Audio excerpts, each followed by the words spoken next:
1 year Bible reading plan, 1 साल का Bible reading plan, mark 2 chapter 1 से लेकर 22 वर्स, लेविटिकस 9 चैप्टर और 10 chapter.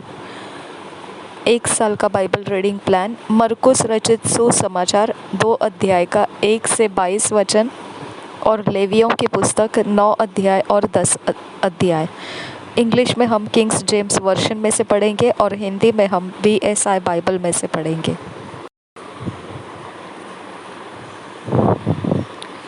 Mark 2 chapter.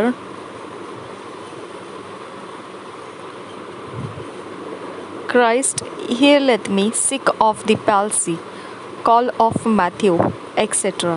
First verse से पढ़ेंगे. And again he entered into Capernaum after some days, and it was noised that he was in the house. And straightway many were gathered together, insomuch that there was no room to receive them, no, not so much as about the door.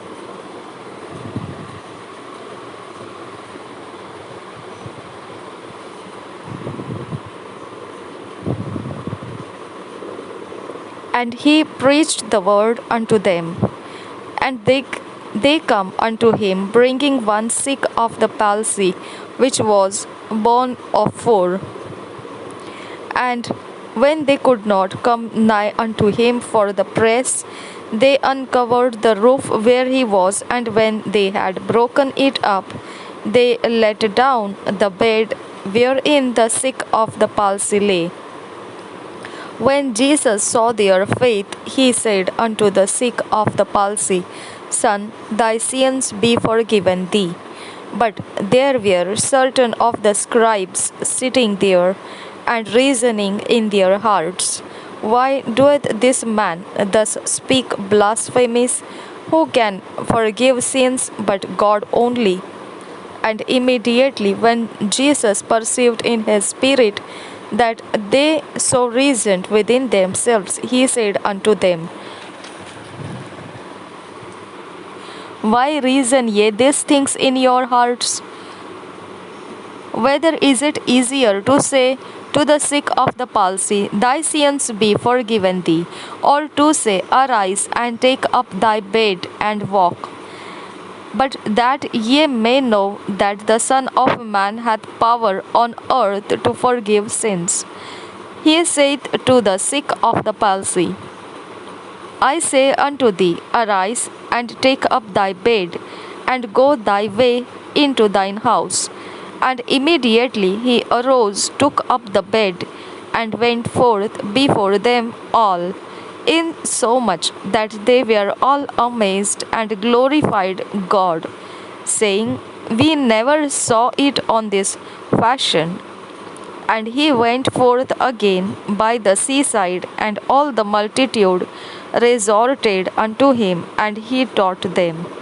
And as he passed by, he saw Levi, the son of Alphaeus, sitting at the receipt of custom, and said unto him, Follow me. And he arose and followed him. And it came to pass that as Jesus sat at meat in his house, many publicans and sinners sat also together with Jesus and his disciples, for there were many, and they followed him. And when the scribes and Pharisees saw him eat with publicans and sinners, they said unto his disciples, How is it that he eateth and drinketh with publicans and sinners? When Jesus heard it, he saith unto them, They that are whole have no need of the physician, but they that are sick. I came not to call the righteous, but sinners to repentance. And the disciples of John and of the Pharisees used to fast. And they come and say unto him, Why do the disciples of John and of the Pharisees fast, but thy disciples fast not? And Jesus said unto them, Can the children of the bride chamber fast while the bridegroom is with them? As long as they have the bridegroom With them they cannot fast. But the days will come when the bridegroom shall be taken away from them, and then shall they fast in those days. No man also seweth a piece of new cloth on an old garment, else the new piece that filled it up taketh away from the old, and the rent is made worse. And no man putteth new wine into old bottles, else the new wine doeth burst the bottles, and the wine is spilled, and the bottles will be marred. But new wine must be put into new bottles.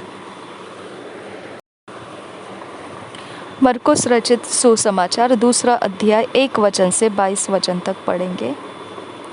लकवे के रोगी को चंगा करना। कई दिन के बाद वह फिर कफरनहूम में आया और सुना गया कि वह घर में है। फिर इतने लोग इकट्ठा हुए कि द्वार के पास भी जगह नहीं थी, और वह उन्हें वचन सुना रहा था। और लोग एक लकवे के रोगी को 4 मनुष्यों से उठवाकर उसके पास ले आए, परंतु जब वे भीड़ के कारण उसके निकट न पहुंच सके, तो उन्होंने उस छत को जिसके नीचे वह था खोल दिया, और जब वे उसे उधेड़ चुके तो उस खाट को जिस पर लकवे का रोगी पड़ा था लटका दिया। यीशु ने उनका विश्वास देखकर उस लकवे के रोगी से कहा, हे पुत्र, तेरे पाप क्षमा हुए। तब कई शास्त्री तो वहाँ बैठे थे, अपने अपने मन में विचार करने लगे, यह मनुष्य क्यों ऐसा कहता है? यह तो परमेश्वर की निंदा करता है। परमेश्वर को छोड़ और कौन पाप क्षमा कर सकता है? यीशु ने तुरंत अपनी आत्मा में जान लिया कि वे अपने अपने मन में ऐसा विचार कर रहे हैं, और उनसे कहा, तुम अपने अपने मन में यह विचार क्यों कर रहे हो? सहज क्या है? क्या लकवे के रोगी से यह कहना कि तेरे पाप क्षमा हुए, या यह कहना कि उठ अपनी खाट उठाकर चल फिर? परंतु जिससे तुम जान लो कि मनुष्य के पुत्र को पृथ्वी पर पाप क्षमा करने का भी अधिकार है, उसने उस लकवे के रोगी से कहा, मैं तुझसे कहता हूँ, उठ अपनी खाट उठाकर अपने घर चला जा। वह उठा और तुरंत खाट उठाकर सबके सामने से निकलकर चला गया।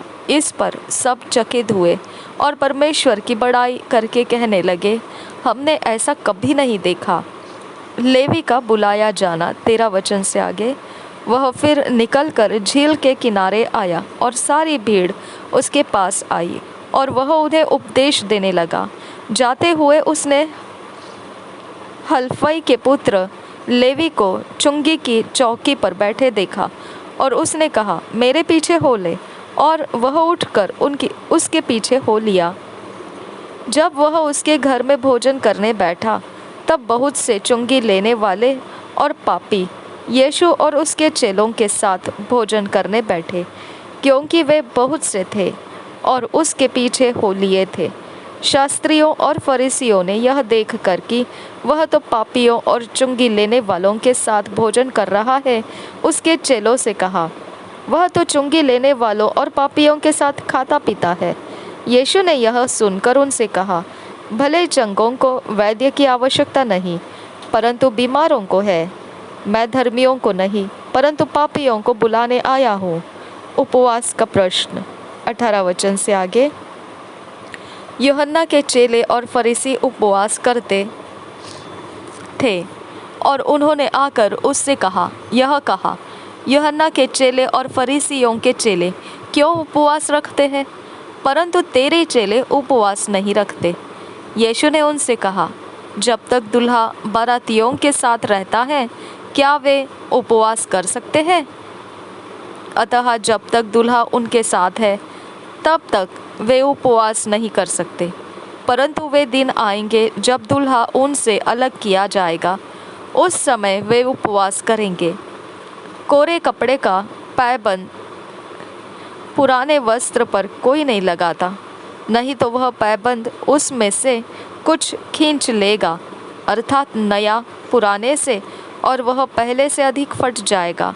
नए दाखरस को पुरानी मशकों में कोई नहीं रखता, नहीं तो दाखरस मशकों को फाड़ देगा और दाखरस और मशकें दोनों नष्ट हो जाएगी, परंतु नया दाखरस नए मशकों में भरा जाता है। Leviticus chapter 9.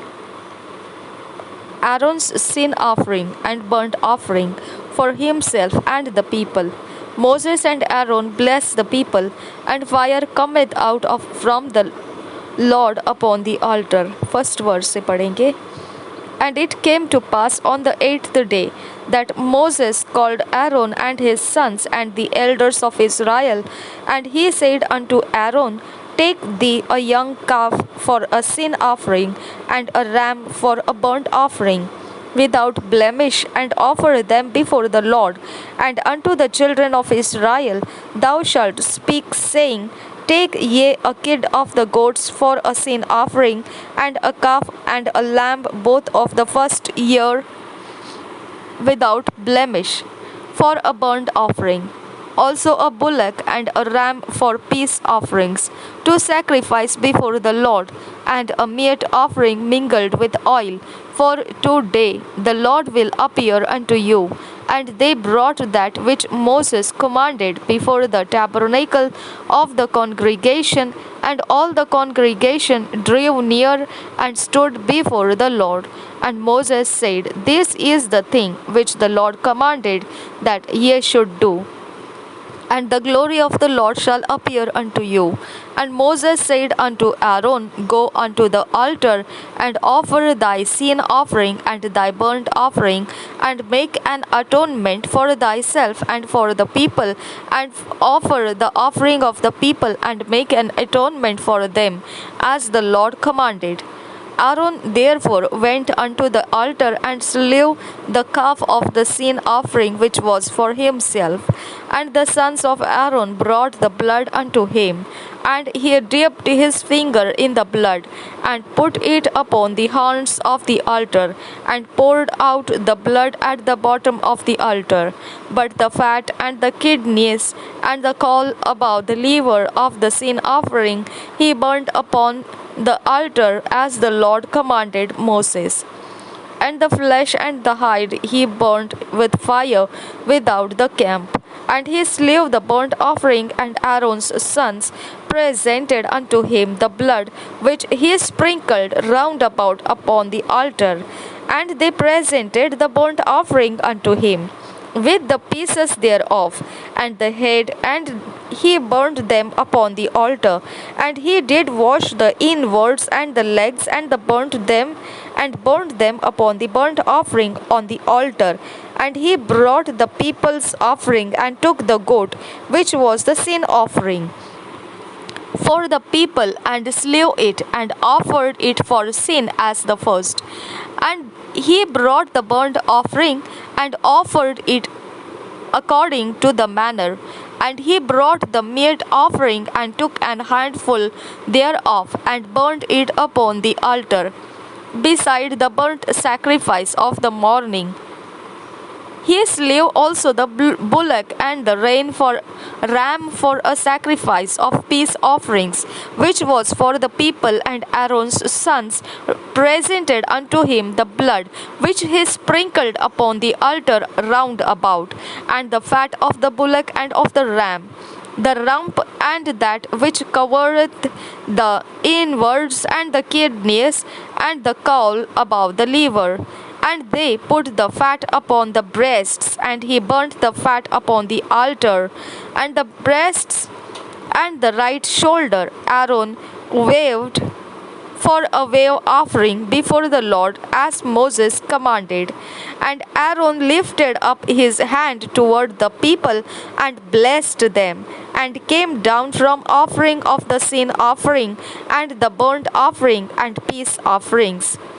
And Moses and Aaron went into the tabernacle of the congregation and came out and blessed the people, and the glory of the Lord appeared unto all the people. And there came a fire out from before the Lord and consumed upon the altar the burnt offering and the fat, which when all the people saw, they shouted and fell on their faces. Chapter 10. Nadab and Abihu burnt. The priests forbidden wine when they enter the tabernacle, the law of eating the holy things. And first verse se padhenge. And Nadab and Abihu, the sons of Aaron, took either of them his censer, and put fire therein, and put incense thereon, and offered strange fire before the Lord, which he commanded them not. And there went out fire from the Lord, and devoured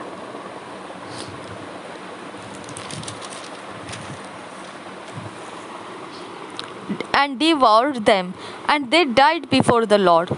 Then Moses said unto Aaron, This is it that the Lord spake, saying, I will be sanctified in them that come nigh me, and before all the people I will be glorified. And Aaron held his peace. And Moses called Mishael and Elizaphan, the sons of Uzziel, the uncle of Aaron, and said unto them, Come near, carry your brethren from before the sanctuary out of the camp. So they went near and carried them in their coats out of the camp, as Moses had said. And Moses said unto Aaron and unto Eleazar and unto Ithamar his sons, Uncover not your heads, neither rend your clothes, lest ye die, and lest wrath come upon all the people. But let your brethren, the whole house of Israel, bewail the burning which the Lord hath kindled. And ye shall not go out from the door of the tabernacle of the congregation, lest ye die, for the anointing oil of the Lord is upon you. And they did according to the word of Moses. And the Lord spake unto Aaron, saying, Do not drink wine, nor strong drink, thou nor thy sons with thee, when ye go into the tabernacle of the congregation, lest ye die. It shall be a statute forever throughout your generations, and that ye may put difference between holy and unholy, and between unclean and clean, and that ye may teach the children of Israel all the statutes which the Lord hath spoken unto them by the hand of Moses. And Moses spake unto Aaron and unto Eleazar and unto Ithamar his sons that were left, Take the meat offering that remaineth of the offerings of the Lord made by fire, and eat it without leaven beside the altar, for it is most holy. And ye shall eat it in the holy place, because it is thy due and thy son's due of the sacrifices of the Lord made by fire, for so I am commanded. And the wave breast and heave shoulder shall ye eat in a clean place, thou and thy sons and thy daughters with thee, for they be thy due, and thy sons' due, which are given out of the sacrifices of peace offerings of the children of Israel. The heave shoulder and the wave breast shall they bring with the offerings made by fire of the fat, to wave it for a wave offering before the Lord, and it shall be thine and thy sons with thee by a statute forever, as the Lord hath commanded. And Moses diligently sought the goat of the sin offering, and behold, it was burnt, and he was angry with Eleazar and Ithamar, the sons of Aaron, which were left alive, saying, Wherefore have ye not eaten the sin offering in the holy place, seeing it is most holy, and God hath given it you to bear the iniquity of the congregation, to make make atonement for them before the Lord. Behold, the blood of it was not brought in within the holy place.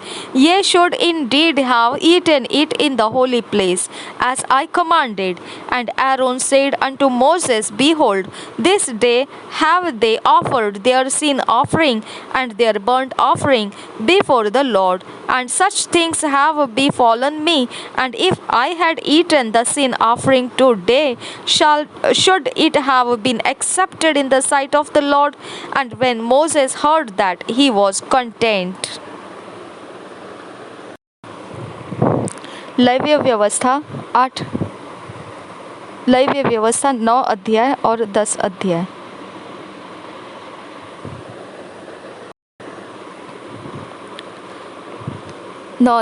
हारून द्वारा बलि अर्पण। पहले वचन से।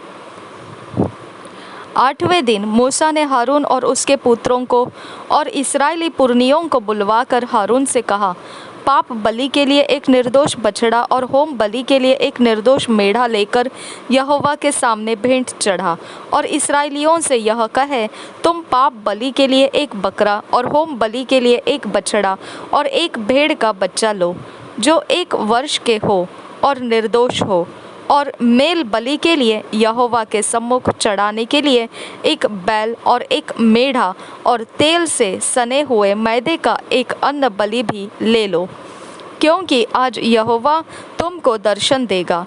और जिस जिस वस्तु की आज्ञा मूसा ने दी, उन सब को वे मिलाप वाले तंबू के आगे ले आए। और सारी मंडली समीप जाकर यहोवा के सामने खड़ी हुई। तब मूसा ने कहा, यह वह काम है जिसके करने के लिए यहोवा ने आज्ञा दी है कि तुम उसे करो, और यहोवा की महिमा का तेज तुमको दिखाई पड़ेगा। तब मूसा ने हारून से कहा, यहोवा की आज्ञा के अनुसार वेदी के समीप जाकर अपने पाप बलि और होम बलि को चढ़ाकर अपने और सब जनता के लिए प्रायश्चित कर, और जनता के चढ़ावे को भी चढ़ाकर उनके लिए प्रायश्चित कर। इसलिए हारून ने वेदी के समीप जाकर अपने पाप बलि के बछड़े का बलिदान किया, और हारून के पुत्र लहू को उसके पास ले गए। तब उसने अपनी उंगली को लहू में डुबोकर वेदी के सींगों पर लहू को लगाया, और शेष लहू को वेदी के पाए पर उंडेल दिया। और पाप बलि के में की चर्बी और गुर्दों और कलेजों पर की झिल्ली को उसने वेदी पर जलाया, जैसे यहोवा ने मूसा को आज्ञा दी थी। और मांस और खाल को उसने छावनी से बाहर आग में जलाया। तब होम बलि पशु का बलिदान किया, और हारून के पुत्र ने लहू को उसके हाथ में दिया, और उसने उसको वेदी पर चारों ओर छिड़क दिया।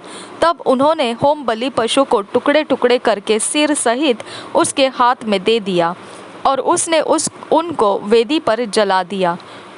और उसने अंतड़ियों और पावों को धोकर वेदी पर होम बलि के ऊपर जलाया। तब उसने लोगों के चढ़ावे को आगे लेकर और उस पाप बलि के बकरे को जो उनके लिए था लेकर उसका बलिदान किया, और पहले के समान उसे भी पाप बलि करके चढ़ाया। और उसने होम बलि को भी समीप ले जाकर विधि के अनुसार चढ़ाया, और अन्न बलि को भी समीप ले जाकर उसमें से मुट्ठी भर वेदी पर जलाया। यह भोर के होम बलि के अलावा चढ़ाया गया। बैल और मेढ़ा अर्थात जो मेल बलि पशु जनता के लिए थे, वे भी बलि किए गए। और हारून के पुत्रों ने लहू को उसके हाथ में दिया, और उसने उसको वेदी पर चारों ओर छिड़क दिया। और उन्होंने बैल की चर्बी को और मेढ़े में से मोटी पूंछ को और जिस चर्बी से अंतड़ियाँ ढपी रहती है उसको, और गुर्दों सहित कलेजे पर की झिल्ली को भी उसके हाथ में दिया। और उन्होंने चर्बी को छातियों पर रखा, और उसने वह चर्बी वेदी पर जलाई। परंतु छातियों और दाहिनी जांघों को हारून ने मूसा की आज्ञा के अनुसार हिलाने की भेंट के लिए यहोवा के सामने हिलाया। तब हारून ने लोगों की ओर हाथ बढ़ाकर उन्हें आशीर्वाद दिया और पाप बलि, होम बलि और मेल बलियों को चढ़ाकर वह नीचे उतर आया। तब मूसा और हारून मिलाप वाले तंबू में गए और निकलकर लोगों को आशीर्वाद दिया। तब यहोवा का तेज सारी जनता को दिखाई दिया और यहोवा के सामने से आग निकली और चर्बी सहित होम बलि को वेदी पर भस्म कर दिया। इसे देखकर जनता ने जय जयकार का नारा लगाया और अपने अपने मुंह के बल गिरकर दंडवत किया। नादाब और अबीहू का पाप। 10 अध्याय पहले वचन से। तब नादाब और अबीहू नामक हारून के 2 पुत्रों ने अपना अपना धूप दान लिया और उनमें आग भरी और उसमें धूप डालकर उस ऊपरी आग को, जिसकी आज्ञा यहोवा ने नहीं दी थी, यहोवा के सम्मुख अर्पित किया। तब यहोवा के सम्मुख से आग निकली और उन दोनों को भस्म कर दिया और वे यहोवा के सामने मर गए। तब मूसा ने हारून से कहा, यह वही बात है जिसे यहोवा ने कहा था कि जो मेरे समीप आए अवश्य है कि वह मुझे पवित्र जाने और सारी जनता के सामने मेरी महिमा करे। और हारून चुप रहा। तब मूसा ने मिशाएल और एलसाफान को, जो हारून के चाचा उज्जीएल के पुत्र थे, बुलाकर कहा, निकट आओ और अपने भतीजों को पवित्र स्थान के आगे से उठाकर छावनी के बाहर ले जाओ। मूसा की इस आज्ञा के अनुसार वे निकट जाकर उनको अंगरखों सहित उठाकर छावनी के बाहर ले गए। तब मूसा ने हारून से और उसके पुत्र एलियाजार और इतामार से कहा, तुम लोग अपने सिरों के बाल मत बिखराओ और न अपने वस्त्रों को फाड़ो, ऐसा न हो कि तुम भी मर जाओ और सारी मंडली पर उसका क्रोध भड़क उठे। परंतु वह इस्राएल के कुल घराने के लोग जो तुम्हारे भाई बंधु हैं, यहोवा की लगाई हुई आग पर विलाप करें और तुम लोग मिलाप वाले तंबू के द्वार के बाहर न जाना, ऐसा न हो कि तुम मर जाओ, क्योंकि यहोवा के अभिषेक का तेल तुम पर लगा हुआ है। मूसा के इस वचन के अनुसार उन्होंने किया। याजकों के लिए नियम। 8 वचन से आगे। फिर यहोवा ने हारून से कहा, जब जब तू या तेरे पुत्र मिलाप वाले तंबू में आए, तब तुम में से कोई न तो दाखमधु पिए हो, न और किसी प्रकार का मद्य, कहीं ऐसा न हो कि तुम मर जाओ।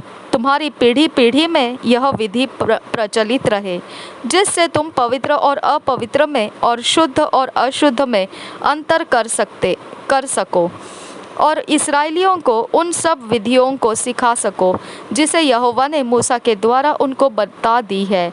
फिर मूसा ने हारून से और उसके बचे हुए दोनों पुत्र इतामार और एलियाजार से भी कहा, यहोवा के हव्य में से जो अन्न बलि बचा है उसे लेकर वेदी के पास बिना खमीर खाओ, क्योंकि वह परम पवित्र है, और तुम उसे किसी पवित्र स्थान में खाओ। वह यहोवा के हव्य में से तेरा और तेरे पुत्रों का हक है, क्योंकि मैंने ऐसी ही आज्ञा पाई है। परंतु हिलाई हुई भेंट की छाती और उठाई हुई भेंट की जांघ को तुम लोग, अर्थात तू और तेरे बेटे बेटियां, सब किसी शुद्ध स्थान में खाओ, क्योंकि वे इस्राएलियों के मेल बलियों में से तुझे और तेरे बच्चों का हक ठहरा दी गई है। चर्बी के हव्यों समेत जो उठाई हुई जांघ और हिलाई हुई छाती यहोवा के सामने हिलाने के लिए आया करेगी, ये भाग यहोवा के आज्ञा के अनुसार सर्वदा की विधि की व्यवस्था से तेरे और तेरे बच्चों के लिए है। फिर मूसा ने पाप बलि के बकरे की खोजबीन की, तो क्या पाया कि वह जलाया गया है। इसलिए एलियाजर और इतामार, जो हारून के पुत्र बचे थे, उनसे वह क्रोध में आकर कहने लगा, पाप बलि जो परम पवित्र है और जिसे यहोवा ने तुम्हें इसलिए दिया है कि तुम मंडली के अधर्म का भार अपने पर उठाकर उनके लिए यहोवा के सामने प्रायश्चित करो, तुमने उसका मांस पवित्र स्थान में क्यों नहीं खाया। देखो, उसका लहू पवित्र स्थान के भीतर तो लाया ही नहीं गया। निस्संदेह उचित था कि तुम मेरी आज्ञा के अनुसार उसके मांस को पवित्र स्थान में खाते।